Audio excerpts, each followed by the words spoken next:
Hello, and welcome back to Storytime Classics Live, produced by Southwest Shakespeare Company. I am your host, Bo Heckman. This is the only Storytime Classics show with a prize at the bottom of the box. Yeah. All right, today we'll be continuing The Count of Monte Cristo. Last time we visited Dante in his new digs, in one of the many identities that he now goes under. And basically, his house is the grotto section from Pirates of the Caribbean. That's what it is. In fact, that may be based on scenes that in this book. I need to look into that, but I wouldn't be too surprised. I wouldn't be too surprised at all. He now has a great amount of wealth, and he has outfitted the grotto area with riches and wealth and rugs and wine and everything, all the trappings. So we are going to be starting today at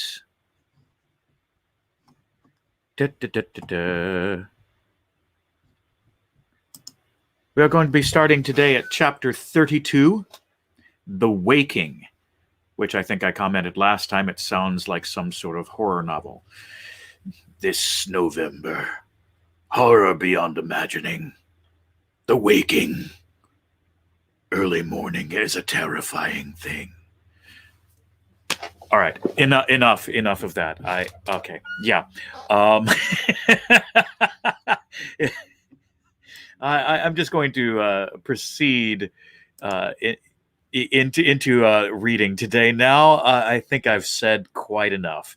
So, without further ado, here we jump into... Oh, and on the comments section, hello, Stanley. I am doing well today.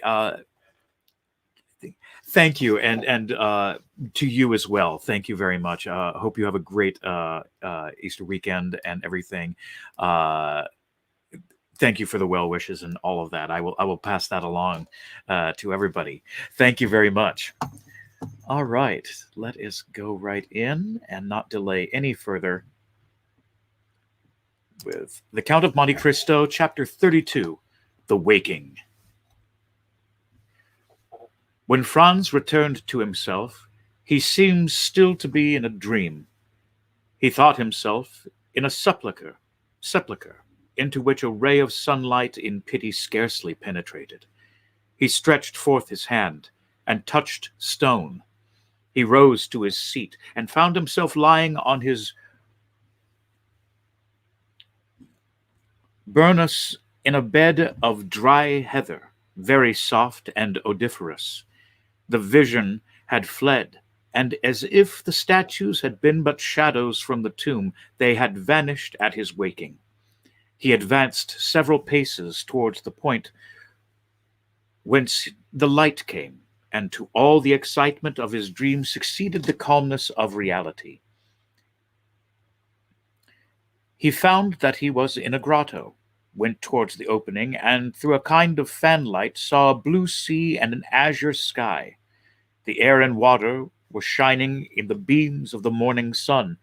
On the shore the sailors were sitting, chatting and laughing, and at 10 yards from them the boat was at anchor, undulating gracefully on the water. There, for some time, he enjoyed the fresh breeze which played on his brow, and listened to the dash and the waves on the beach, and left against the rocks a lace of foam as white as silver. He was for some time without reflection or thought for the divine charm which is in the things of nature, especially after a fantastic dream. Then gradually this view of the outer world, so calm, so pure, so grand, reminded him of the elusiveness of his vision, and once more awakened memory. He recalled his arrival on the island, his presentation to a smuggler chief, a subterranean palace full of splendor, an excellent supper, and a spoonful of hashish.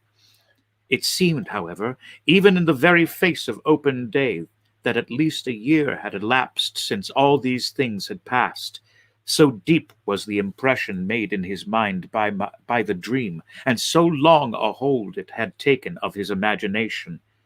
Thus, every now and then he saw in fancy amid the sailors, seated on a rock, or undulating in the vessel, one of the shadows which had shared his dream with looks and kisses. Otherwise, his head was perfectly clear, and his body refreshed. He was free from the slightest headache. On the contrary, he felt a certain degree of lightness, a faculty for absorbing the pure air and enjoying the bright sunshine more vividly than ever.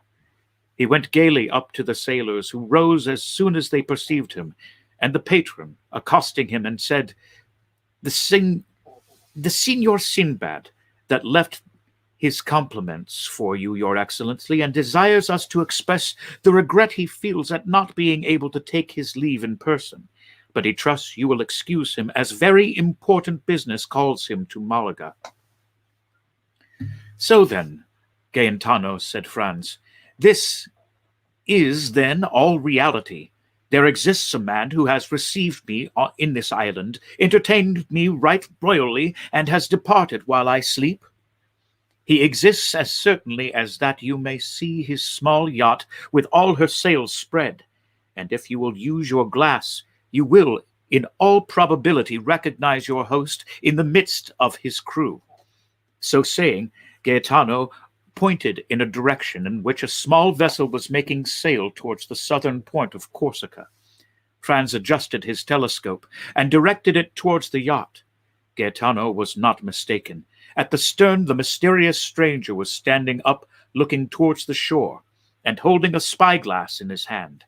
He was attired as he had been on the previous evening, and waved his pocket handkerchief to his guest in token of adieu. Franz returned the salute by shaking his handkerchief as an exchange of signals. After a second, a slight cloud of smoke was seen at the stern of the vessel, which rose gracefully as it expanded in the air. And then Franz heard a slight report.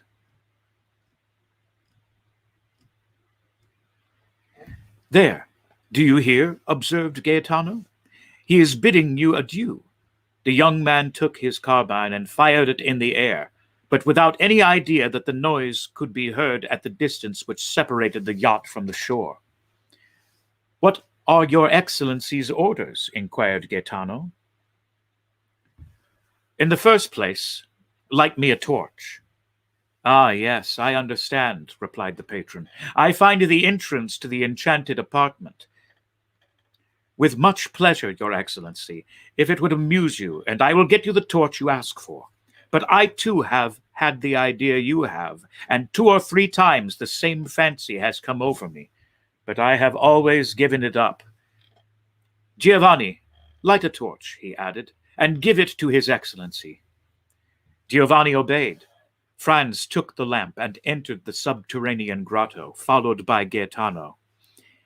He recognized the place where he had awakened by the bed of heather that was there, but it was in vain that he carried his torch all round the exterior surface of the grotto. He saw nothing, unless that, by traces of smoke, others had before him attempted the same thing, and, like him, in vain. Yet he did not leave a foot of this granite wall, as impenetrable as futurity, without strict scrutiny. He did not see a fissure without introducing the blade of his hunting sword into it, or a projecting point on which he did not lean and press in the hopes it would give way. All was in vain, and he lost 2 hours in his attempts, which were at last utterly useless. At the end of this time he gave up his search, and Gaetano smiled. When Franz appeared again on the shore, the yacht only seemed like a small white speck on the horizon. He looked again through his glass, but even then he could not distinguish anything. Gaetano reminded him that he had to come for the purpose of shooting goats, which he had utterly forgotten. He took his fowling piece and began to hunt over the island with the air of a man who is fulfilling a duty rather than enjoying a pleasure. And at the end of a quarter of an hour he had killed a goat and 2 kids. These animals, though wild and agile as cameos, were too much like domestic goats, and Franz could not consider them game. Moreover, the ideas much more enthralling occupied his mind. Since the evening before, he had really been the hero of one of the tales of the 1,001 Nights, and he was irresistibly attracted towards the grotto. Then, in spite of the failure of his first search, he began a second, after having told Gaetano to roast one of the two kids. The second visit was a long one, and then he returned the kid, and when he returned, the kid was roasted and the repast ready. Franz was sitting on the spot where he was on the previous evening, when his mysterious host had invited him to supper, and he saw the little yacht, now like a seagull on the wave, continuing her flight towards Corsica. "Why," he remarked to Gaetano, "you told me that Signor Sinbad was going to Malaga, while it seems he is in the direction of Porto Vecchio." "Don't you remember?" said the patron. "I told you that among the crew there were two Corsican brigands." "True." "And he is going to land them?" added Franz. "Precisely so," replied Gaetano. "Ah, he is one who fears neither God nor Satan, they say, and would at any time run 50 leagues out of his course to do a poor devil a service. But such services as these might involve him with the authorities of the country, in which he practices this kind of philanthropy, said Franz. "And what cares he for that?" replied Gaetano with a laugh. "Or any authorities. He smiles at them. Let them try to pursue him. Why, in the first place, his yacht is not a ship but a bird, and he would beat any frigate 3 knots in every 9. And if he were to throw himself on the coast, why, he is not certain of finding friends everywhere." "Is he not certain of finding friends everywhere?" It was perfectly clear that the Signor Sinbad, Franz's host, had the honor of being on excellent terms with the smugglers and bandits along the whole coast of the Mediterranean, and so enjoyed exceptional privileges. As to Franz, he had no longer any inducement to remain at Monte Cristo. He had lost all hope of detecting the secret of the grotto. He consequently dispatched his breakfast, and his boat being ready, he hastened on board, and they were soon under way. At the moment the boat began her course, they lost sight of the yacht as it disappeared in the Gulf of Porto Vecchio. When it was effaced, the last trace of the preceding night, and then supper, Sinbad, hashish, statues, all became a dream for Franz. The boat sailed on all day, and all night, and next morning. When the sun rose, they had lost sight of Monte Cristo. When Franz had once again set foot on shore, he forgot, for the moment at least, the events which had just passed, while he furnished his affairs of pleasure at Florence, and then thought of nothing but how he should rejoin his companion who was awaiting him at Rome. He set out, and on the Saturday evening reached the Eternal City by the mail coach. An apartment, as we have said, had been retained beforehand, and thus he had but to go to Signor Pastrini's hotel. But this was not so easy a matter, for the streets were thronged with people, and Rome was already prey to that low and feverish murmur which precedes all great events.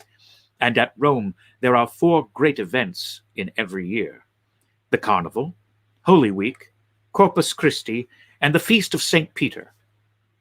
All the rest of the year the city is at that state of dull apathy, between life and death, which renders it similar to a kind of station between this world and the next, a sublime spot, a resting place full of poetry and character, and at which Franz had already halted for 5 or 6 times, and at each time found it more marvelous and striking. At last he made his way through the mob, which was continually increasing and getting more and more turbulent, and reached the hotel. On his first inquiry he was told, with the impertinence peculiar to hired hackney coachmen and innkeepers with their houses full, that there was no room for him at the Hotel de Londres.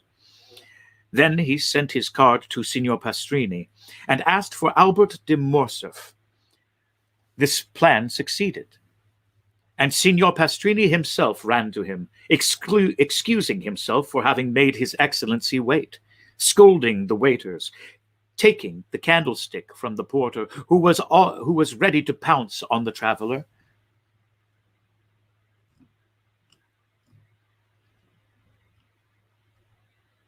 About to lead him to Albert when Morcerf himself appeared.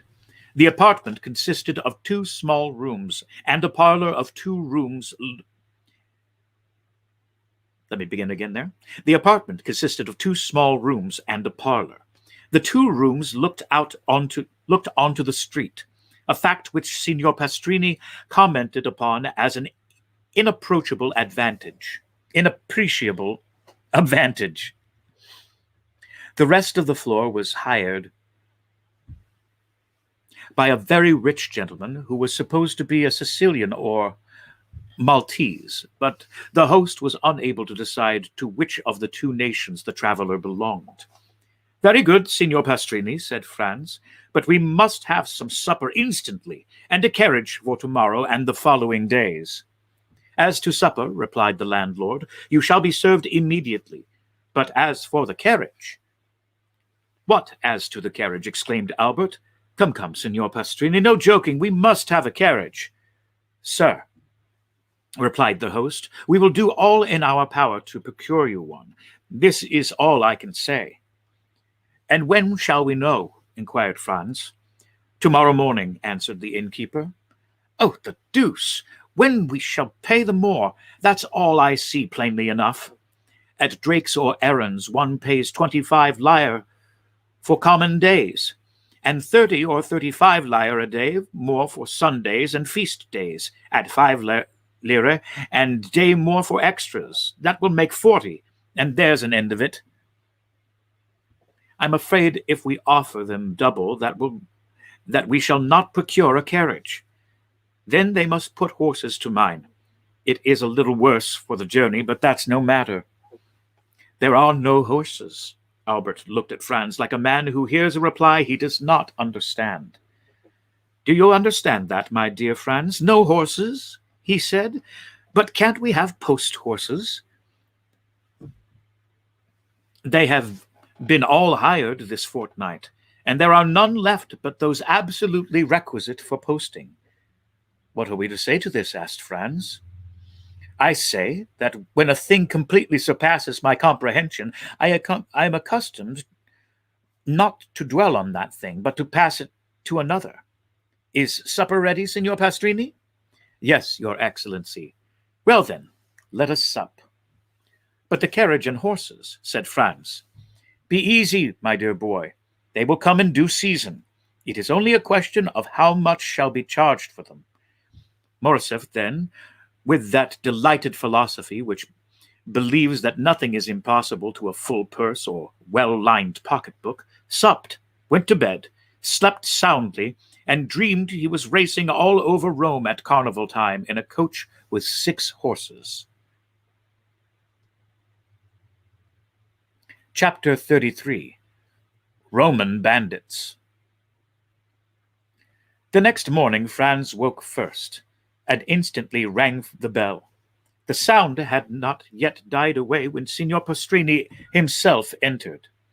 "Well, Excellency," said the landlord triumphantly, and without waiting for Franz to question him, "I feared yesterday, when I would not promise you anything, that you were too late. There is not a single carriage to be had, that is, for the last 3 days of the carnival."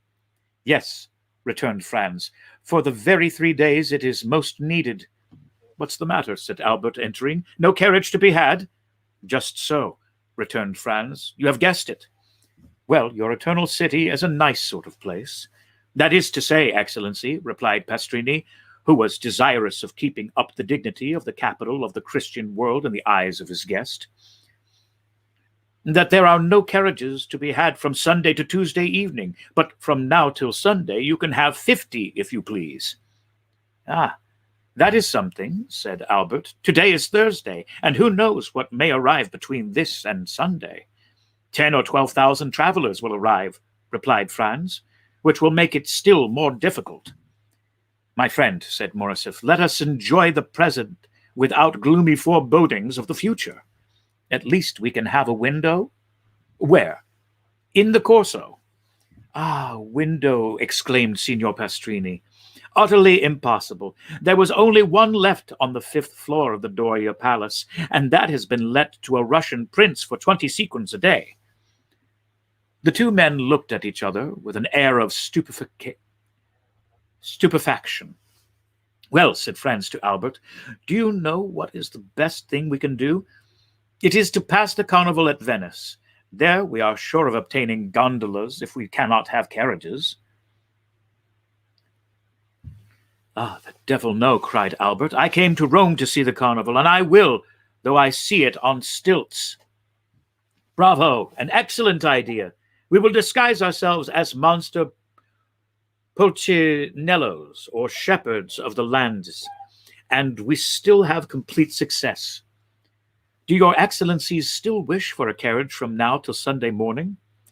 "Parbleu," said Albert. "Do you think we are going to run about on foot in the streets of Rome like lawyers' clerks?" "I hasten to comply with your excellency's wishes. Only I tell you beforehand, the carriage will cost you 6 piastres a day. And as I am not a millionaire, like the gentleman in the next apartments," said Franz, "I warn you that as I have been 4 times before at Rome, I know the prices of all day the carriages. We will give you 12 piastres for today."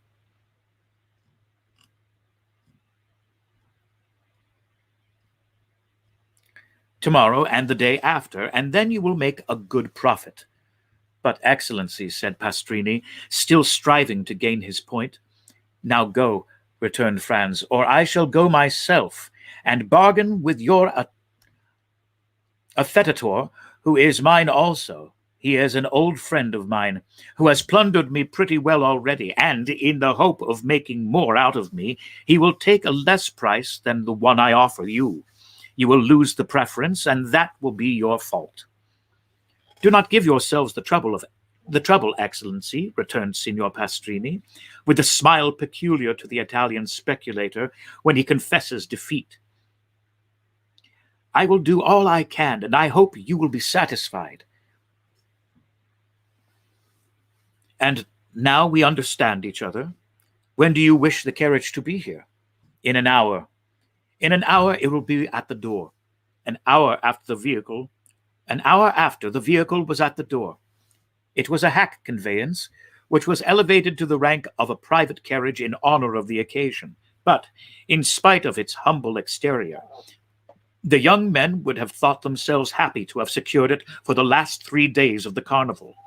"Excellency," cried the cicerone, seeing Franz approach the window, "and I bring the carriage nearer to the palace? Shall I bring the carriage nearer to the palace?"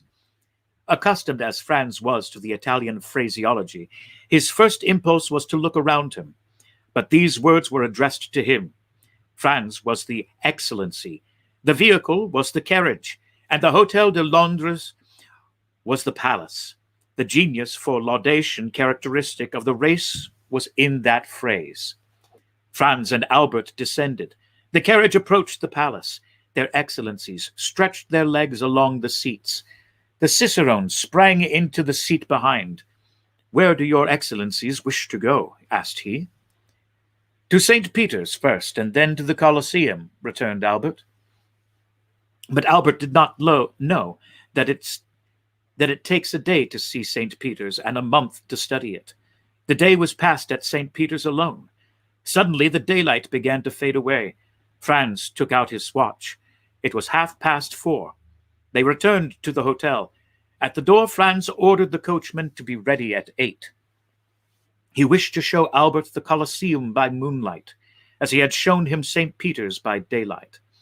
When we show a friend a city one has already visited, we feel the same pride as when we point out a woman whose lover we have been. He was to leave the city by Porta del Popolo, skirt the outer wall, and re-enter by the Porta San Giovanni.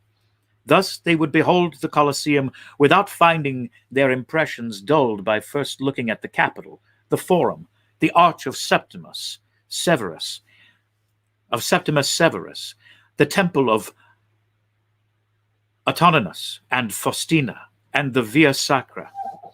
They sat down to dinner. Signor Pastrini had promised them a banquet. He gave them a tolerable repast. At the end of the dinner, he entered in person. Franz thought that he came to hear his dinner praised, and began accordingly, but at the first words he was interrupted. "Excellency," said Pastrini, "I am delighted to have your approbation, but it was not for that I came." "Did you come to tell us you have procured a carriage?" asked Albert, lighting his cigar. "No, and your excellencies would do well not to think of that any longer. At Rome things can or cannot be done. When you are told anything cannot be done, there is an end of it. It is more convenient at Paris. When anything cannot be done, you pay double, and it is done directly." "That is what all the French say," returned Signor Pastrini, somewhat piqued. "For that reason, I do not understand why they travel." "But," said Albert, emitting a volume of smoke and balancing his chair on his hind legs, "only madmen or blockheads like us ever do travel. Men in their senses do not quit their hotel in the Rue de Hedler, their walk on the Boulevard de Grande and the Café de Paris." It is one course understood that Albert resided in the aforesaid street, appeared every day on the fashionable walk, and dined frequently at the only restaurant where you can really dine, that is, if you are on good terms with its frequenters. Signor Pastrini remained silent a short time. It was evident that he was musing over this answer, which did not seem very clear. "But," said Franz, in this turn interrupting his host's meditations, "you had some motive for coming here. May I beg to know what it was?" "Ah, yes. You have ordered your carriage at 8 o'clock precisely?" "I have." "You intended visiting Il Colosseo?" "Colosseo? You mean the Colosseum?" "It is the same thing." "You have told your coachman to leave the city by the Porta del Popolo, and drive around the walls and re-enter by the Porta San Giovanni?" "These are my words exactly." "Well, this route is impossible." "Impossible? Very dangerous, to say the least." "Dangerous? And why?" "On account of the famous Luigi Vampa." "Pray, who may this famous Luigi Vampa be?" inquired Albert. "He may be famous at Rome, but I can assure you he is quite unknown at Paris." "What? You do not know him?" "I have not that honor." "You have never heard his name?" "Never." "Well, then, he is a bandit, compared to whom the Decaceres and the Gasparones were mere children." "And now then, Albert," cried Franz, "here is a bandit for you at last." "I forewarn you, Signor Pastrini, that I shall not believe one word of what you are going to tell us, I forewarn you, Signor Pastrini, that I shall not believe one word of what you are going to tell us. Having told you this, begin." "Once upon a time." "Well, go on." Signor Pastrini turned toward Franz, who seemed to him the more reasonable of the two. "We must do him justice. He had a great many Frenchmen in his house, but had never been able to comprehend them. Excellency," said he, gravely addressing Franz, "if you look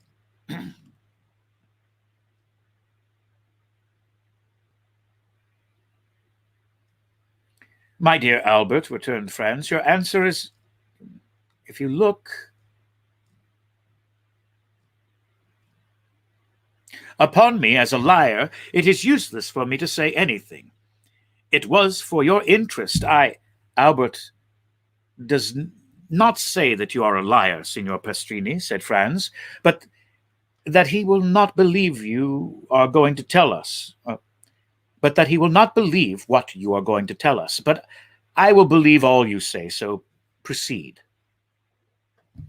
But if your excellency doubt my veracity, Signor Pastrini, returned Franz, you are more susceptible than Cassandra, who was a prophetess, and yet no one believed her, while you, at least, are sure of the credence of half your audience. Come, sit down and tell us all about this Signor Vampa. I had told your excellency he is the most famous bandit we have had since the days of Maestrilla. This, replied Signor Pastrini, that you will go out by one. This, replied Signor Pastrini, that you will go out by one, but I very much doubt your returning by the other. Why? Asked Franz. Because after nightfall you are not safe 50 yards from the gates. On your honor, is that true? Cried Albert. Count, returned Signor Pastrini, hurt by Albert's repeated doubts of the truth of his assertions. I do not say this to you, but to your companion, who knows Rome and knows, too, that these things are not to be laughed at. My dear fellow, said Albert, turning to Franz, here is an admirable adventure. We will fill our carriage with pistols, blunderbusses, and double-barreled guns. Luigi Vampa comes to take us, and we take him. We bring him back to Rome and present him to His Holiness the Pope, who asks how he can repay so great a service. Then we merely ask for a carriage and a pair of horses, and we see the carnival in the carriage, and doubtless the Roman people will crown us at the Capitol and proclaim us like Curtius and the Velid Horatius, the preservers of their country.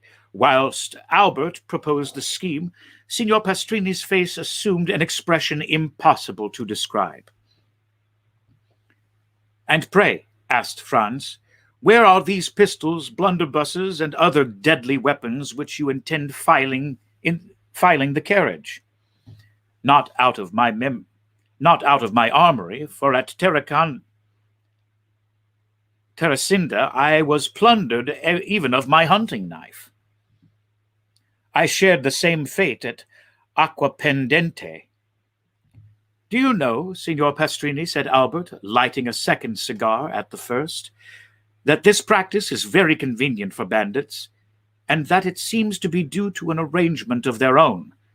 Doubtless Signor Pastrini found this pleasantry compromising, for he only answered half the question, and then he spoke to Franz as the only one likely to listen with attention. Your Excellency knows that it is not customary to defend yourself when attacked by bandits. What? Cried Albert, whose courage revolted at the idea of being plundered tamely. Not make any resistance? No, for it would be useless. What could you do against a dozen bandits who spring out of some pit, ruin, or aqueduct and level their pieces at you? Parbleu, they should kill me. The innkeeper turned to Franz with an air that seemed to say, Your friend is decidedly mad. My dear Albert, returned Franz, your answer is sublime and worthy the let him die of Corneille. Only when Horace made that answer, the safety of Rome was concerned. But as for us, it is only to gratify a whim, and it would be ridiculous to risk our lives for so foolish a motive. Albert poured himself out a glass of Lacrima Christi, which he sipped at intervals, muttering some unintelligible words. Well, Signor Pastrini, said Franz, now that my companion is quieted, and you have seen how peaceful my intentions are, tell me, who is this Luigi Vampa? Is he a shepherd or a nobleman, young or old, tall or short? Describe him in order that, if we meet him by chance, like Bugaboo John or Laura, we may recognize him. You could not apply to any one better able to inform you on all these points, for I knew him when he was a child, and one day that I fell into his hands, going from Ferentio to Alatri, he, fortunately for me, recollected me and set me free, not only without ransom, but made me a present of a very splendid watch, and related this history to me. Let us see the watch, said Albert. Signor Pastrini drew from his fob a magnificent Breguet bearing the name of its maker, of Parisian manufacture, and a count's coronet. "Here it is," said he. "Peste," returned Albert, "I compliment you on it. I have its fellow." He took his watch from his waistcoat pocket, "and it cost me 3,000 francs." "Let us hear the history," said Franz, motioning Signor Pastrini to seat himself. "Your Excellencies permit it?" asked the host. "Pardieu," cried Albert, "you are not a preacher to remain standing." The host sat down after having made each of them a respectful bow, which meant that he was ready to tell them all they wished to know concerning Luigi Vampa. "You tell me," said Franz, at the moment Signor Pastrini was about to open his mouth, "that you knew Luigi Vampa when he was a child. He is still a young man, then?" "A young man? He is only 22. He will gain himself a reputation."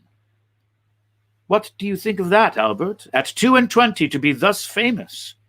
"Yes, and at his age, Alexander, Caesar, and Napoleon, who have all made some noise in the world, were quite behind him."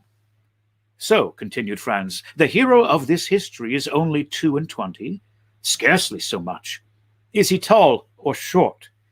"Of the middle height, about the same stature as his Excellency," returned the host, pointing to Albert. "Thanks for the comparison," said Albert, with a bow. "Go on, Signor Pastrini," continued Franz, smiling at his friend's susceptibility. "To what class of society does he belong?" "He was a shepherd boy attached to the farm of the Count of San Felice, situated between Palestrina and the lake of Gabri. He was born at Pampinara, and entered the Count's service when he was 5 years old. His father was also a shepherd who owned a small flock and lived by the wool and the milk which he sold at Rome. When quite a child,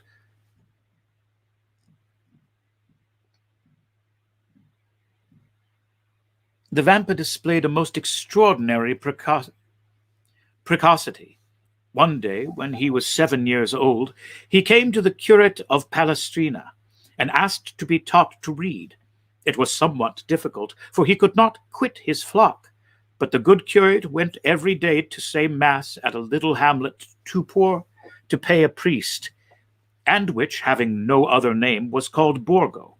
He told Luigi that he might meet him on his return, and that he would give him a lesson, warning him that it would be short, and that he must profit as much possible by it. The child accepted joyfully. Every day Luigi led his flock to graze on the road that leads from Palestrina to Borgo. Every day at 9 o'clock in the morning, the priest and the boy sat down on a bank by the wayside, and the little shepherd took his lesson out of the priest's brevity. At the end of 3 months, he had learned to read. This was not enough. He must now learn to write. The priest had a writing teacher at Rome to make 3 alphabets, one large, one middling, and one small, and pointed out to him that by the help of a sharp instrument he could trace the letters on a slate, and thus learn to write.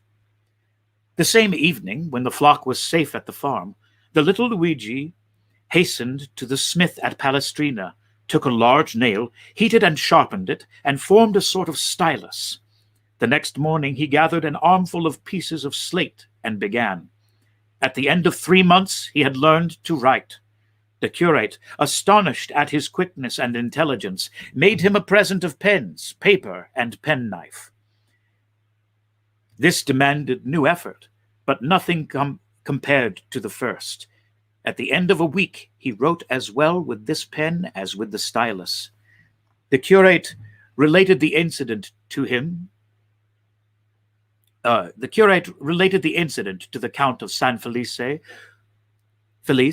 who went for the little shepherd, made him read and write before him, ordered his attendant to let him eat with the domestics, and to give him 2 pastries a month, piastres a month, or pastries.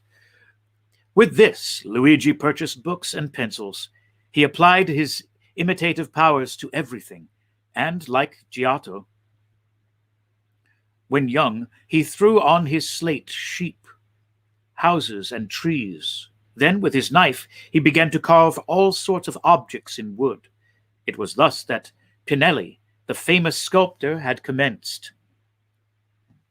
A girl of 6 or 7, that is, a little younger than Vampa, tended a sheep on a farm near Palestrina. She was an orphan born at Valmontone,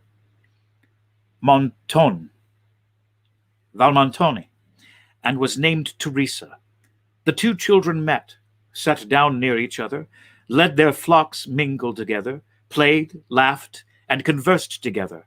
In the evening they separated the Count of San Felice's flock from those of Baron Cervetri,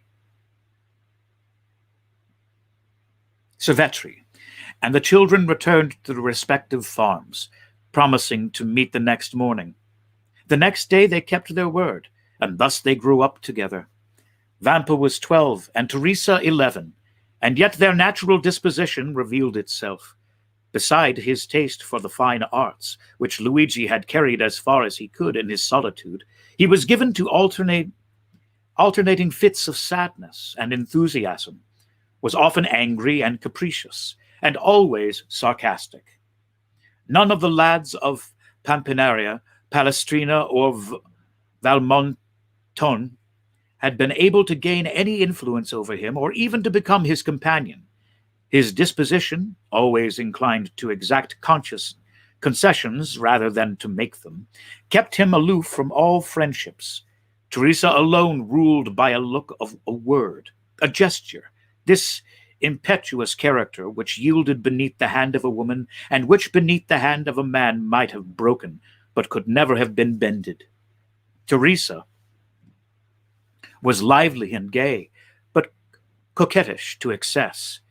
The 2 piastres that Luigi received every morning from the Count of San Felice's steward, and the price of all the little carvings in wood he sold at Rome, were expended in earrings, necklaces, and gold hairpins, so that thanks to her friend's generosity, Teresa was the most beautiful and the best attired peasant near Rome. The 2 children grew up together, passing all their time with each other and giving themselves up to the wild ideas of their different characters. Thus, in all their dreams, their wishes, and their conversations, Vampa saw himself the captain of a vessel, general of an army, or governor of a province. Teresa saw herself rich, superbly attired, and attended by a train of liveried domestics. Then, when they had thus passed the day in building castles in the air, they separated their flocks and descended from the elevation of their dreams to the reality of their humble position. One day, the young shepherd told the Count's steward that he had seen a wolf come out of the Sabine mountains and prowl around his flock. The steward gave him a gun. This was what Vampa longed for. This gun had an excellent barrel made of breccia, and carrying a ball with the precision of an English rifle. But one day the Count broke the stock and had then cast the gun aside. This, however, was nothing to a sculptor like Vampa. He examined the broken stock, calculated what change it would require to adapt the gun to his shoulder, and made a fresh stock, so beautifully carved that it would have fetched 15 or 20 piastres, had he chosen to sell it. But nothing could be farther from his thoughts. For a long time a gun had been the young man's greatest ambition. In every country where independence has taken the place of liberty, the first desire of a manly heart is to possess a weapon, which at once renders him capable of defense or attack, and by rendering its owner terrible, often makes him feared. From this moment Vampa devoted all his leisure time to perfecting himself in the use of his precious weapon. He purchased powder and a ball, and everything served him for a mark, the trunk of some old and moss-growing olive tree that grew on the Sabine mountains, the fox as he quitted his earth on some marauding excursion, the eagle that soared above their heads, and thus he soon became so expert that Teresa overcame the terror she at first felt at the report, and amused herself by watching him direct the ball wherever he pleased, with as much accuracy as if he placed it by hand. One evening, a wolf emerged from a pine wood here which they usually stationed, but the wolf had scarcely advanced 10 yards ere he was dead. Proud of his exploit, Vampa took the dead animal on his shoulders and carried him to the farm. These exploits had gained Luigi considerable reputation. The man of superior abilities always finds admirers, go where he will. He was spoken of as the most adroit, the strongest, and the most courageous contadino for 10 leagues around. And although Teresa was universally allowed to be the most beautiful girl of the Sabines, no one had ever spoken to her of love, because it was known that she was beloved by Vampa. And yet, the two young people had never declared their affection. They had grown together like two trees whose roots are mingled, whose branches intertwined, and whose intermingled perfume rises to the heavens. Only their wish to see each other had become a necessity, and they would have preferred death to a day's separation. Teresa was 16, and Vampa 17. About this time, a band of brigands that had established itself in the Lepini Mountains began to be much spoken of. The brigands have never been really extirpated from the neighborhood of Rome. Sometimes a chief is wanted, but when a chief presents himself, he rarely has to wait long for a band of followers. The celebrated Cucumetto, pursued in the Abruzzo, driven out of the kingdom of Naples, where he had carried on regular war, had crossed the Garigliano, like Manfred, and had taken refuge on the banks of the Amasine, between Sonnino and Giuperno. He strove to collect a band of followers and followed the footsteps of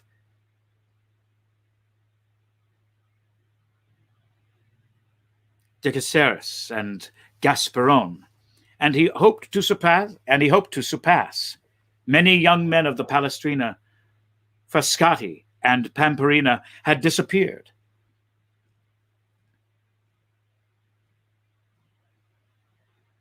Their disappearance at first caused much disquietude, but it was soon known that they had joined Cucumetto. After some time, Cucumetto became the object of universal attention. The most extraordinary traits of ferocious daring and brutality were related of him. One day he carried off a young girl, the daughter of a surveyor of Frosinone. The bandit's laws are positive. A young girl belongs first to him who carries her off. Then the rest draw lots for her, and she is abandoned to their brutality until death relieves her sufferings. When their parents are sufficiently rich to pay a ransom, a messenger is sent to negotiate. The prisoner is hostage for the security of the messenger, should the ransom be refused. The prisoner is irrevocably lost. The young girl's lover was in Cucumetto's troop. His name was Carlini. When she recognized her lover, the poor girl extended her arms to him and believed herself safe. But Carlini felt his heart sink, for he too well knew the fate that awaited her. However, as he was a favorite with Cucumetto, as he had for 3 years faithfully served him, and as he had saved his life by shooting a dragon who was about to cut him down, he hoped the chief would have pity on him. He took Cucumetto one side, while the young girl, seated at the foot of a huge pine that stood at the center of the forest, made a veil of her picturesque headdress to hide her face from the lascivious gaze of the bandits. There he told the chief all: his affection for the prisoner, their promises of mutual fidelity, and how every night since he had been near they had met in some neighboring ruins. It so happened that night that Cucumetto had sent Carlini to a village, so that he had been unable to go to the place of meeting. Cucumetto had been there, however, by accident, as he said, and had carried the maiden off. Carlini besought his chief to make an exception in Rita's favor, as her father was rich and could pay a large ransom. Cucumetto seemed to yield to his friend's entreaties, and bade him find a shepherd to send to Rita's father at Procyon. Carlini flew joyfully to Rita, telling her she was saved, and bidding her to write to her father, to inform him what had occurred, and that her ransom was fixed at 300 piastres. 12 hours' delay was all that was granted, that is, until 9 the next morning.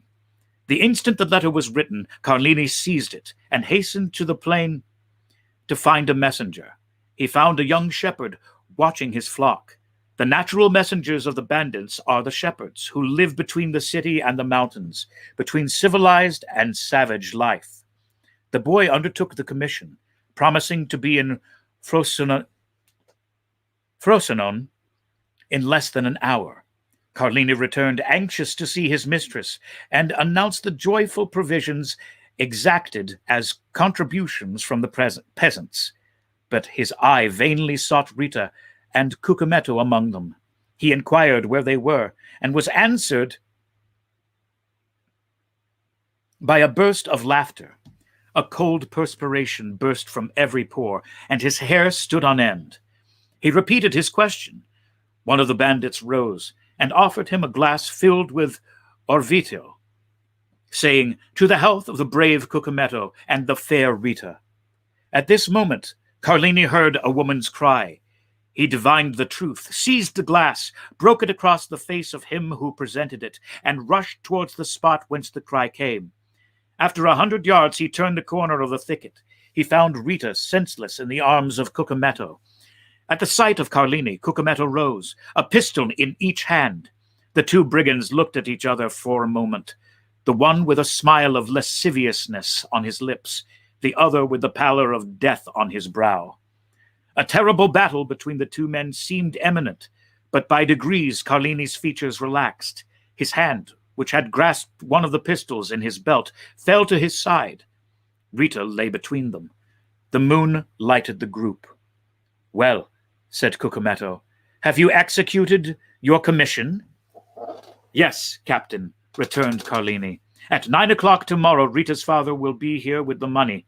It is well. In the meantime, we will have a merry night.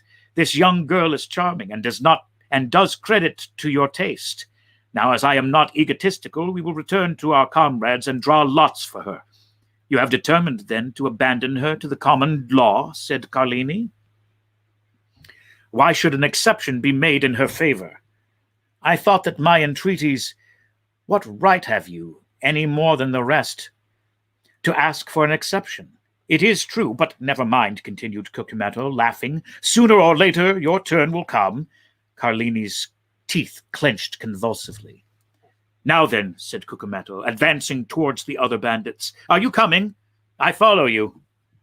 Cucumetto departed, without losing sight of Carlini, for, doubtless, he feared lest he should strike him unawares, but nothing betrayed a hostile design on Carlini's part.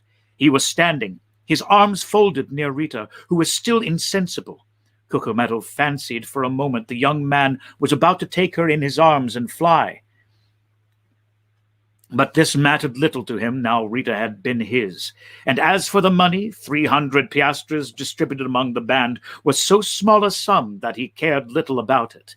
He continued to follow the path to the glade, but to his great surprise, Carlini arrived almost as soon as himself. "Let us draw lots! Let us draw lots!" cried all the brigands when they saw the chief. Their demand was fair, and the chief inclined his head in sign of acquiescence. The eyes of all shone fiercely as they made their demand, and the red light of the fire made them look like demons. The names of all, including Carlini, were placed in a hat, and the youngest of the band drew forth a ticket. The ticket bore the name of Diovio Laccio.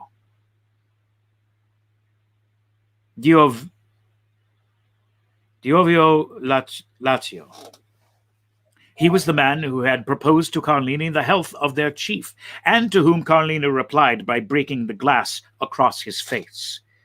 A large wound extending from the temple to the mouth was bleeding profusely. Diavolaccio, seeing himself thus favored by fortune, burst into a loud laugh. "Captain," said he, "just now Carlini would not drink your health when I proposed it to him. Propose mine to him, and let us see if he will be more condescending to you than to me."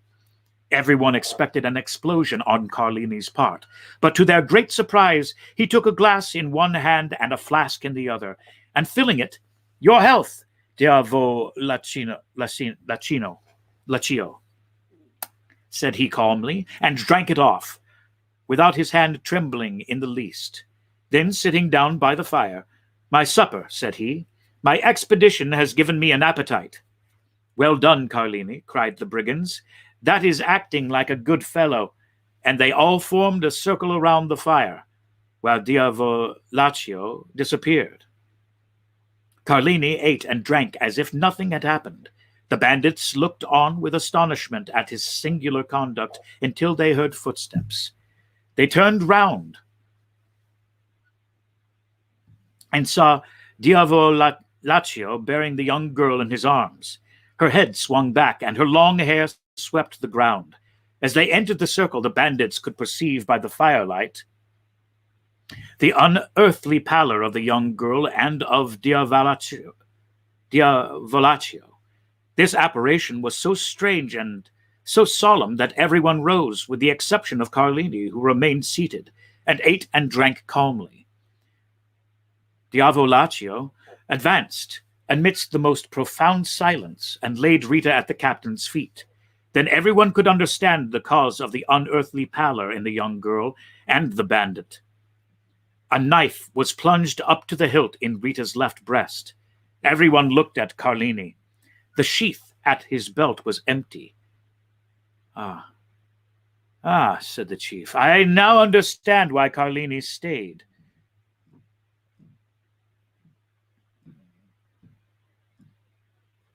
Why Carlini stayed behind.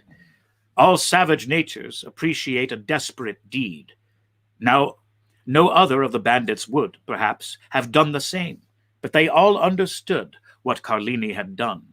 Now then," cried Carlini, rising in his turn and approaching the corpse, his hand on the butt of one of his pistols, "does anyone dispute the possession of this woman with me?" "No," returned the chief. "She is thine." Carlini raised her in his arms and carried her out of the circle of firelight. Cucumetto placed his sentinels for the night, and the bandits wrapped themselves in their cloaks and laid down before the fire. At midnight, the sentinel gave the alarm, and in an instant all were on the alert. It was Rita's father, who brought his daughter's ransom in person. "Here," said he to Cucumetto, "here are 300 piastres. Give me back my child." But the chief, without taking the money, made a sign to him to follow. The old man obeyed. They both advanced beneath the trees, through whose branches streamed the moonlight. Cucumetto stopped at last and pointed to two persons grouped at the foot of a tree. "There," said he, "demand thy child of Carlini. He will tell thee what has become of her." And he returned to his companions. The old man remained motionless. He felt that some great and unforeseen misfortune hung over his head. At length he advanced toward the group, the meaning of which he could not comprehend. As he approached, Carlini raised his head, and the forms of two persons became visible to the old man's eyes. A woman lay on the ground, her head resting on the knees of a man who was seated by her. As he raised his head, the woman's face became visible. The old man recognized his child, and Carlini recognized the old man. "I expected thee," said the bandit to Rita's father. "Wretch," returned the old man, "what hast thou done?" And he gazed with terror on Rita, pale and bloody, a knife buried in her bosom. A ray of moonlight poured through the trees and lighted up the face of the dead. "Cucumetto had violated thy daughter," said the bandit. "I loved her, therefore I slew her." for she would have served as the sport of the whole band. The old man spoke not, and grew pale as death. Now, continued Carlini, if I have done wrongly, avenge her. And withdrawing the knife from the wound in Rita's bosom, he held it out to the old man with one hand, while with the other he tore open his vest. Thou hast done well, returned the old man in a hoarse voice. Embrace me, my son. Carlini threw himself, sobbing like a child, into the arms of his mistress's father. These were the first tears the man of blood had ever wept. Now, said the old man, aid me to bury my child. Carlini fetched 2 pickaxes, and the father and the lover began to dig at the foot of a huge oak, beneath which the young girl was to repose. When the grave was formed, the father kissed her first, and then the lover afterwards, one taking the head, the other the feet. They placed her in the grave. Then they knelt on each side of the grave and said the prayers of the dead. Then, when they had finished, they cast the earth over the corpse until the grave was filled. Then, extending his hand, the old man said, I thank you, my son. And now, leave me alone. Yet, replied Carlini, leave me, I command you. Carlini obeyed, rejoined his comrades, folded himself in his cloak, and soon appeared to sleep as soundly as the rest. It had been resolved the night before to change their encampment. An hour before daybreak, Cucumetto aroused his men, and gave the word to march. But Carlini would not quit the forest without knowing what had become of Rita's father. He went toward the place where he had left him. He found the old man suspended from one of the branches of the oak which shaded his daughter's grave. He then took an oath of bitter vengeance over the dead body of the one and the tomb of the other, but he was unable to complete this oath, for 2 days afterwards, in an encounter with Roman carbineers, Carlini was killed. There was some surprise, however, that as he was with his face to the enemy, he should have received a ball between his shoulders. That astonishment ceased when one of the brigands remarked to his comrades that Cucumetto was stationed 10 paces in Carlini's rear when he fell. In the morning of the departure from forest of Frosinone, he had followed Carlini in the darkness and heard his oath of revenge, and, like a wise man, anticipated it. They told 10 other stories of this bandit chief, each more singular than the other. Thus, from Fondi to Perugia, everyone trembles at the name of Cucumetto. These narratives were frequently the theme of conversation between Luigi and Teresa. The young girl trembled very much at hearing the stories, but Vampo reassured her with a smile, tapping the butt of his good fowling piece, which threw its ball so well, and if that did not restore her courage, he pointed to a crow perched on some dead branch, took aim, touched the trigger, and the bird fell dead at the foot of the tree. Time passed on, and the 2 young people had agreed to be married when Vampo should be 20 and Teresa 19 years of age. They were both orphans, and they had only their employers' leave to ask, which had been already sought and obtained. One day, when they were talking over their plans for the future, they heard 2 or 3 reports of firearms, and then suddenly a man came out of the wood, near which the 2 young persons used to graze their flocks, and hurried towards them. When he came within hearing, he exclaimed, I am pursued. Can you conceal me? They knew full well that this fugitive must be a bandit, but there is an innate sympathy between the Roman brigand and the Roman peasant, and the latter is always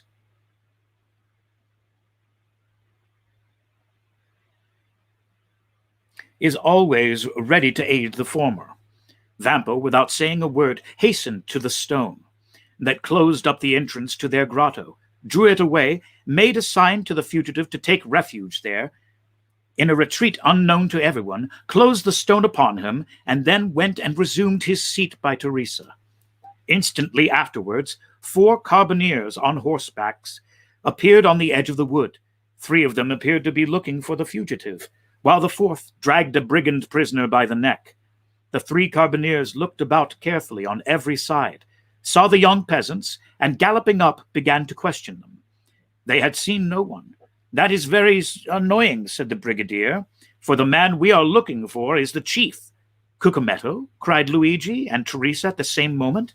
"Yes," replied the brigadier, "and as his head is valued at 1,000 Roman crowns, there would have been 500 for you, if you had helped us to catch him." The 2 young persons exchanged looks. The brigadier had a moment's hope. 500 Roman crowns are 3,000 lire, and 3,000 lire are a fortune for 2 poor orphans who are going to be married. "Yes, it is very annoying," said Vampa, "but we have not seen him." Then the carbineers scoured the country in different directions, but in vain. Then, after a time, they disappeared. Vampa then removed the stone, and Cucumetto came out. Through the crevices in the granite he had seen the 2 young peasants talking with the carbineers, and guessed the subject of their parley. He had read in the countenances of Luigi and Teresa their steadfast resolution not to surrender him, and drew from his pocket a purse full of gold, which he offered to them. But Vampa raised his head proudly. As to Teresa, her eyes sparkled when she thought of all the fine gowns and gay jewelry she could buy with the purse of gold. Cucumetto was a cunning fiend, and had assumed the form of a brigand instead of a serpent, and this look from Teresa showed to him that she was a worthy daughter of Eve, and he returned to the forest, pausing several times on his way under the pretext of saluting his protectors. Several days elapsed, and they neither saw nor heard of Cucumetto. The time of the carnival was at hand. The Count of San Felice announced a grand masked ball, to which all that were distinguished in Rome were invited. Teresa had a great desire to see this ball. Luigi asked permission of his protector, the steward, that she and he might be present amongst the servants of the house. This was granted. The ball was given by the Count of her particular pleasure of his daughter Carmela, whom he adored. Carmela was precisely the age and figure of Teresa, and Teresa was as handsome as Carmela. On the evening of the ball, Teresa was attired in her best, her most brilliant ornaments in her hair, the gayest glass beads. She was in the costume of the woman of Frascati. Luigi wore the very picturesque garb of the Roman peasant at holiday time. They both mingled, as they had leave to do, with the servants and peasants. The festa was magnificent. Not only was the villa brilliantly illuminated, but thousands of colored lanterns were suspended from the trees in the garden, and very soon the palace overflowed to the terraces, and the terraces to the garden walks. At each cross path was an orchestra, and tables spread with refreshments. The guests stopped, formed quadrilles, and danced in any part of the grounds they pleased. Carmela was attired like a woman of Sonnino. Her cap was embroidered with pearls. The pins in her hair were of gold and diamonds. Her girdle was of Turkey silk, with large embroidered flowers. Her bodice and skirt were of cashmere, her apron of Indian muslin, and the buttons of her corset were of jewels. 2 of her companions were dressed, the one as a woman of Nettuno, and the other as a woman of La Recia. 4 young men of the richest and noblest families of Rome accompanied them with that Italian freedom which has not its parallel in any other country in the world. They were attired as peasants of Albano, Deletri, Civita Castellana, and Sora. We need hardly add that these peasant costumes, like those of the young women, were brilliant with gold and jewels. Carmilla wished to form a quadrille, but there was one lady wanting. Carmilla looked all around her, but not one of the guests had a costume similar to her own, or those of her companions. The Count of San Felice pointed out Teresa, who was hanging on Luigi's arm in a group of peasants. "Will you allow me, father?" said Carmela. "Certainly," replied the count. "We are not in carnival time." "Are we not in carnival time?" Carmela turned towards the young man who was talking with her, and saying a few words to him, pointed with her finger to Teresa. The young man looked, bowed in obedience, and then went to Teresa and invited her to dance in a quadrille directed by the count's daughter. Teresa felt a flush pass over her face.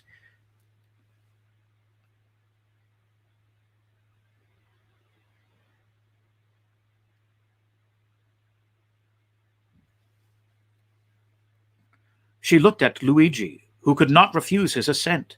Luigi slowly relinquished Teresa's arm, which he had held beneath his own, and Teresa, accompanied by her elegant cavalier, took her appointed place with much agitation in the aristocratic quadrille. Certainly, in the eyes of an artist, the exact and strict costume of Teresa had been very different character from that of Carmela and her companions, and Teresa was frivolous and coquettish, and thus the embroidery and muslins, the cashmere wrist girdles, all dazzled her, and the reflection of sapphires and diamonds almost turned her giddy brain. Luigi felt a sensation hitherto unknown arising in his mind. It was like an acute pain which gnawed at his heart, and then thrilled through his whole body. He followed with his eye each movement of Teresa and her cavalier. When their hands touched, he felt as though he should swoon. Every pulse beat with violence, and it seemed as though a bell were ringing in his ears. When they spoke, although Teresa listened timidly and with downcast eyes to the conversation of her cavalier, as Luigi could read in the ardent looks of the good-looking young man that his language was that of praise. It seemed as if the whole world was turning round with him, and all the voices of hell were whispering in his ears ideas of murder and assassination. Then, fearing that his proxim might get the better of him, he clutched with one hand the branch of a tree against which he was leaning, and with the other convulsively grasped the dagger with a carved handle which was in his belt, and which unwittingly he drew from the scabbard from time to time. Luigi was jealous. He felt that, influenced by her ambitions and coquettish disposition, Teresa might escape him. The young peasant girl, at first timid and scared, soon recovered herself. We have said that Teresa was handsome, but this is not all. Teresa was endowed with all those wild graces which are so much more potent than our affected and studied elegancies. She had almost all the honors of the quadrille, and if she were envious of the Count of San Felice's daughter, we will not undertake to say that Carmela was not jealous of her. And with overpowering compliments, her handsome cavalier led her back to the place whence he had taken her, and where Luigi awaited her. Twice or thrice during the dance the young girl had glanced at Luigi, and each time she saw that he was pale and that his features were agitated. Once even the blade of his knife, half drawn from its sheath, had dazzled her eyes with its sinister glare. Thus it was almost tremblingly that she resumed her lover's arm. The quadrille had been most perfect, and it was evident there was a great demand for a repetition. Camilla alone objecting to it, but the Count of San Felice besought his daughter so earnestly that she acceded. One of the cavaliers then hastened to invite Teresa, without whom it was impossible for the quadrille to be formed. But the young girl had disappeared. The truth was that Luigi had not felt the strength to support another such trial, and, half by persuasion and half by force, he had removed Teresa toward another part of the garden. Teresa had yielded in spite of herself. But when she looked at the agitated countenance of the young man, she understood by his silence and trembling voice that something strange was passing within him. She herself was not exempt from internal emotion, and without having done anything wrong, yet fully comprehended that Luigi was right in reproaching her. Why, she did not know, but yet she did not the less feel that these reproaches were merited. However, to Teresa's great astonishment, Luigi remained mute, and not a word escaped his lips the rest of the evening. When the chill of the night had driven away the guests from the gardens, and the gates of the villa were closed on them for the fiesta indoors, he took Teresa quite away, and as he left her at her home, he said, "Teresa, what are you thinking of as you danced opposite the young Countess of San Felice?" "I've thought," replied the young girl, with all the frankness of her nature, "that I would half give my life for a costume such as she wore." "And what said your cavalier to you?" "He said it only depended on myself to have it, and I had only one word to say." "He was right," said Luigi. "Do you desire it as ardently as you say?" "Yes." "Well then, you shall have it." The young girl, much astonished, raised her head to look at him, but his face was so gloomy and terrible that her words froze to her lips. As Luigi spoke thus, he left her. Teresa followed him with her eyes into the darkness as long as she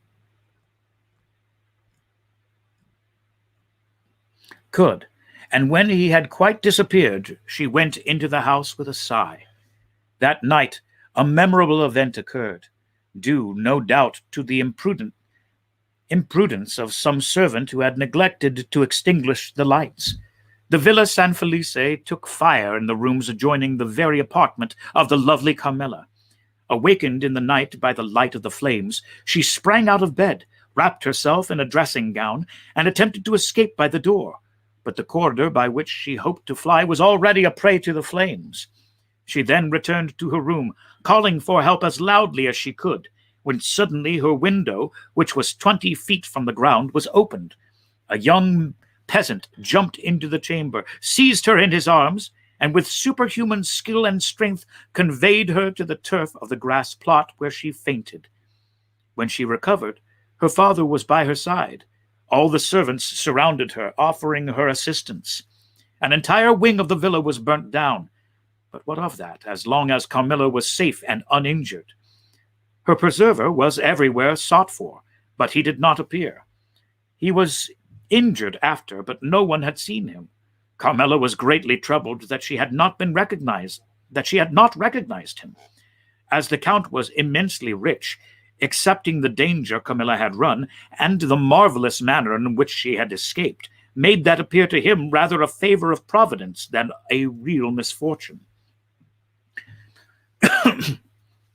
The loss occasioned by the conflagration was to him but a trifle. The next day, at the usual hour, the two young peasants were on the borders of the forest. Luigi arrived first. He came toward Teresa in high spirits, and seemed to have completely forgotten the events of the previous evening. The young girl was very pensive, but seeing Luigi so cheerful, she, on her part, assumed a smiling air, which was natural to her when she was not excited or in a passion. Luigi took her arm beneath his own, and led her to the door of the grotto. Then he paused.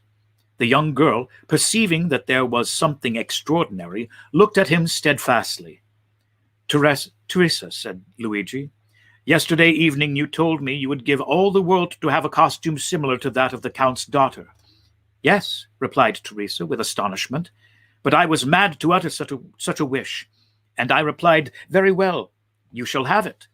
"Yes," replied the young girl, whose astonishment increased in every word uttered by Luigi, "but of course your reply was only to please me." "I have promised no more than I have given you, Teresa," said Luigi proudly. "Go into the grotto and dress yourself." At these words, he drew away the stone and showed Teresa the grotto, lighted up by 2 wax lights, which burnt on each side of a splendid mirror. On a rustic table made by Luigi was spread out the pearl necklace and the diamond pins, and on the chair at the side was laid the rest of the costume. Teresa uttered a cry of joy, and without inquiring whence this attire came, or even thanking Luigi, darted into the grotto, transformed into a dressing room. Luigi pushed the stone behind her, for on the crest of a small adjacent hill which cut off the view toward Palestrina, he saw a traveler on horseback, stopping a moment as if uncertain of his road, and thus presenting against the blue sky that perfect outline which is peculiar to distant objects in southern climes. When he saw Luigi, he put his horse into a gallop and advanced toward him. Luigi was not mistaken. The traveler who was going from Palestrina to Tivoli had mistaken his way. The young man directed him, but as at a distance of a quarter of a mile, the road again divided into 3 ways, and on reaching these, the traveler might again stray from his route. He begged Luigi to be his guide. Luigi threw his cloak on the ground, placed his carbine on his shoulder, and freed from his heavy covering, preceded the traveler with the rapid step of a mountaineer, which a horse can scarcely keep up with. In 10 minutes, Luigi and the traveler reached the crossroads. On arriving there, with an air as majestic as that of an emperor, he stretched his hand toward that one of the roads which the traveler was to follow. "This is your road, Excellency, and now you cannot again mistake. And there is your recompense," said the traveler, offering the young herdsman some small pieces of money. "Thank you," said Luigi, drawing back his hand. "I render a service. I do not sell it." "Well," replied the traveler, who seemed used to this difference between the civility of a man of the cities and the pride of the mountaineer. "If you refuse wages, you will, perhaps, accept a gift." "Ah, yes, that is another thing." "Then," said the traveler, "take these 2 Venetian sequins and give them to your bride to make herself a pair of earrings." "And then do you take this poniard," said the young herdsman. "You will not find one better carved between Albano and Civita Castellana.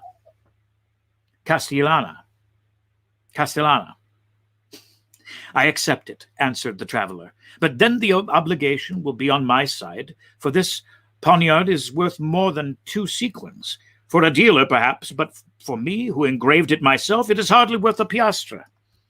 "What is your name?" inquired the traveler.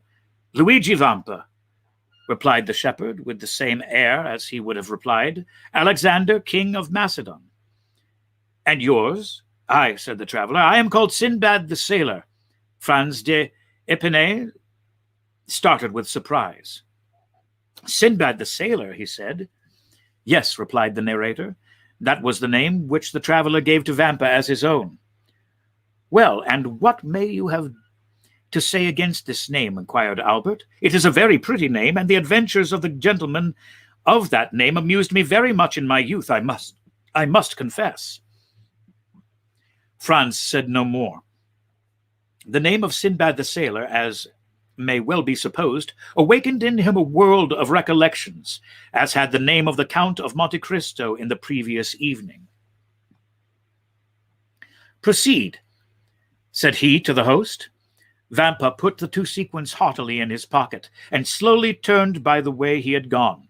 As he came within 200 or 300 paces of the grotto, he thought he heard a cry. He listened to know whence this sound could proceed.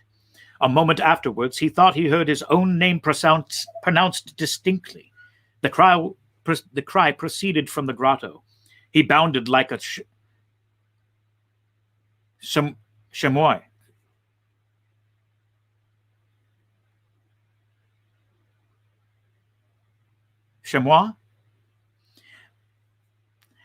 Cocking his carbine as he went, and in a moment reached the summit of a hill opposite to that on which he had perceived the traveler.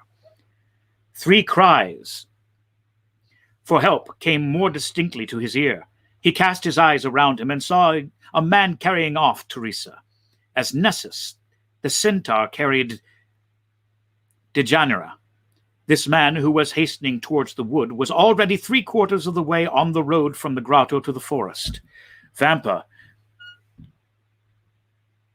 measured the distance. The man was at least 200 paces in advance of him, and there was not a chance of overtaking him. The young shepherd stopped, as if his feet had been rooted to the ground.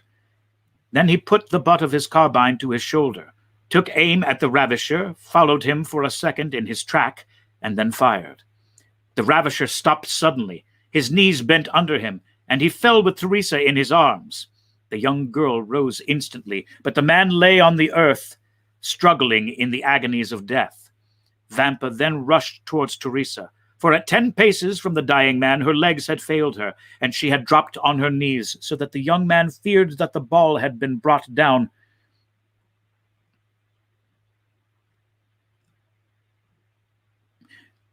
His enemy had also wounded his betrothed. Fortunately, she was unscathed, and it was fright alone that had overcome Teresa. When Luigi had assured himself that she was safe and unharmed, he turned towards the wounded man. He had just expired. With clenched hands, his mouth in a spasm of agony, his hair on end in the sweat of death. His eyes remained open and menacing. Vampa approached the corpse and recognized Cucumetto. From the day on which the bandit had been saved by the two young peasants, he had been enamored of Teresa, and had sworn she would be his. From that time he had watched them, and profiting by the moment when her lover had left her alone, had carried her off, and believed he at length had her in his power, when the ball, directed by the unerring skill of the young herdsman, had pierced his heart. Vampa gazed on him for a moment without betraying the slightest emotion, while, on the contrary, Teresa, shuddering in every limb, dared not approach the slain ruffian, but by degrees, and threw a hesitating glance at the dead body over the shoulder of her lover. Suddenly Vampa turned towards his mistress. "Ah," said he, "good, you are dressed. It is now my turn to dress myself." Teresa was clothed from head to foot in the garb of Count of San Felice's daughter. Vampa took Cucumetto's body in his arms and conveyed it to the grotto, while in her turn Teresa remained outside. If a second traveler had passed, he would have seen a strange thing. A shepherdess watching her flock, clad in a cashmere gown with earrings and necklace of pearls, diamond pins and buttons of sapphires, emeralds and rubies. He would no doubt have believed that he had returned to the times of Florian, and would have declared on reaching Paris that he had met an Alpine shepherdess seated at the foot of the Sabine hill. At the end of a quarter of an hour, Vampa quitted the grotto. His costume was no less elegant than that of Teresa. He wore a vest of garnet-covered velvet, with buttons of cut gold, a silk waistcoat covered with embroidery, a Roman scarf tied round his neck, a cartridge box worked with gold, and red and green silk, sky blue velvet breeches fastened above the knee with diamond buckles, garters of deerskin worked with 1,000 arabesques, and a hat whereon hung ribbons of all colors. 2 watches hung from his girdle, and a splendid poniard was in his belt.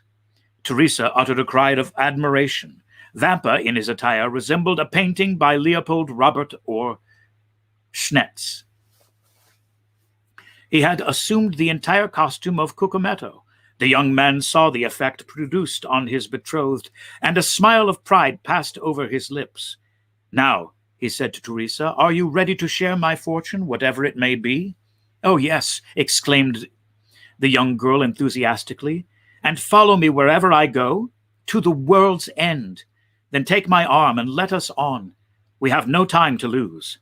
The young girl did so without questioning her lover as to where he was conducting her, for he appeared to her at this moment as handsome, proud, and powerful as a god. They went towards the forest and soon entered it. We need scarcely say that all the paths of the mountain were known to Vampa. He therefore went forward without a moment's hesitation, although there was no beaten track. But he knew his path by looking at the trees and the bushes, and thus they kept on advancing for nearly an hour and a half. At the end of this time they had reached the thickest of the forest. A torrent, whose bed was dry, led into a deep gorge. Vampa took this wild road which, enclosed between the 2 ridges and shadowed by the tufted umbrage of the pines, seemed, but for the difficulties of its descent, that path to Avernus of which Virgil speaks. Teresa had become alarmed at the wild and deserted look of the plain around her, and pressed closely against her guide, not uttering a syllable, but as she saw him advance with even step, composed countenance, she endeavored to repress her emotion. Suddenly, about 10 paces from them, a man advanced from behind a tree and aimed at Vampa. "Not another step," he said, "or you're a dead man." What then? Said Vampa, raising his hand with a gesture of disdain, while Teresa, no longer able to restrain her alarm, clung closely to him. Do wolves rend each other? Who are you? Inquired the sentinel. I am Luigi Vampa, shepherd of the San Felice farm. What do you want? I would speak with your companions who are in the glade at Rosia Bianca. Follow me then, said the sentinel, or as you know your way, go first. Vampa smiled disdainfully at this precaution on part of the bandit, went before Teresa, and continued to advance with the same firm and easy step as before. At the end of 10 minutes, the bandit made them a sign to stop. The two young persons obeyed. Then the bandit thrice imitated the cry of a crow. A croak answered this signal. Good, said the sentry, you may now go on. Luigi and Teresa again set forward. As they went on, Teresa clung tremblingly to her lover at the sight of weapons and the glistening carbines through the trees. The retreat of Rocca Bianca was at the top of a small mountain, which no doubt in former days had been a volcano, an extinct volcano before the days when Remus and Romulus had deserted Alba to come and found the city of Rome.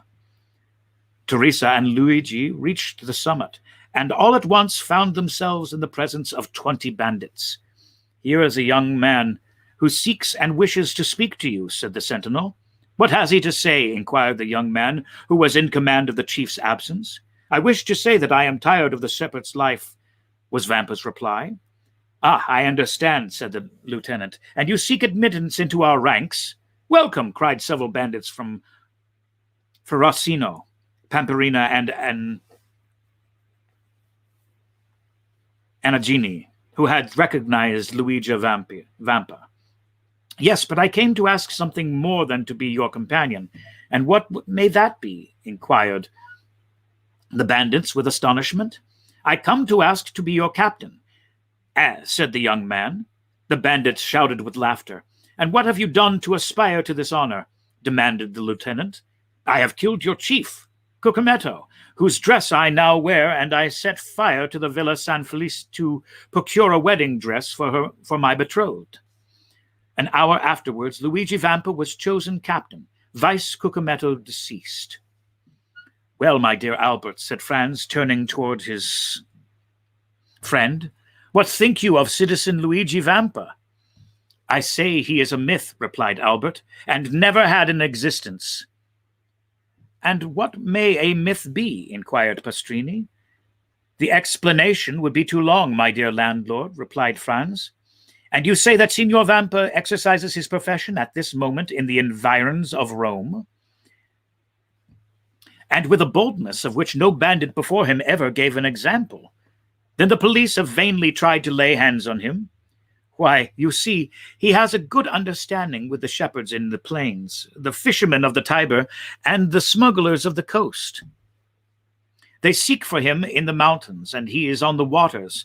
They follow him on the waters, and he is in the open sea. Then they pursue him, and he has suddenly taken refuge on the islands. At Gigolo, Granati, or Monte Cristo. And when they hunt for him, there he reappears suddenly at Albano, Tivoli, or La Ricia. And how does he behave towards travelers? Alas, his plan is very simple.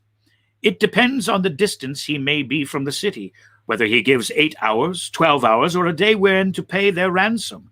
And when that time has elapsed, he allows another hour's grace. At the 16th minute of this hour, if the money is not forthcoming, he blows out the prisoner's brains with a pistol shot, or plants his dagger in his heart, and that settles the account. Well, Albert, inquired Franz of his companion, are you still disposed to go to the Colosseum by the outer wall? Quite so, said Albert, if the way be picturesque. The clock struck 9 as the door opened, and the coachman appeared. Excellencies, said he, the coach is ready. Well then, said Franz, let us to the Colosseum. By the Porta del Popolo, or by the streets, your excellencies? By the streets. Morbleu, by the streets, cried Franz. Ah, my dear fellow, said Albert, rising and lighting his third cigar. Really, I thought you had come. I really Really, I thought you had more courage." So saying, the two young men went down the staircase and got into the carriage. And we will stop here today. That was exhausting. We will resume next time, which will be Monday, with chapter 34, the Colosseum. Thank you for tuning in today. As with all broadcasts of this, we do encourage a live chat on the subject of the Count of Monte Cristo. Hope that you do. If you are going outside today, please be safe and still wear a mask. We'll catch you next time on Storytime Classics Live.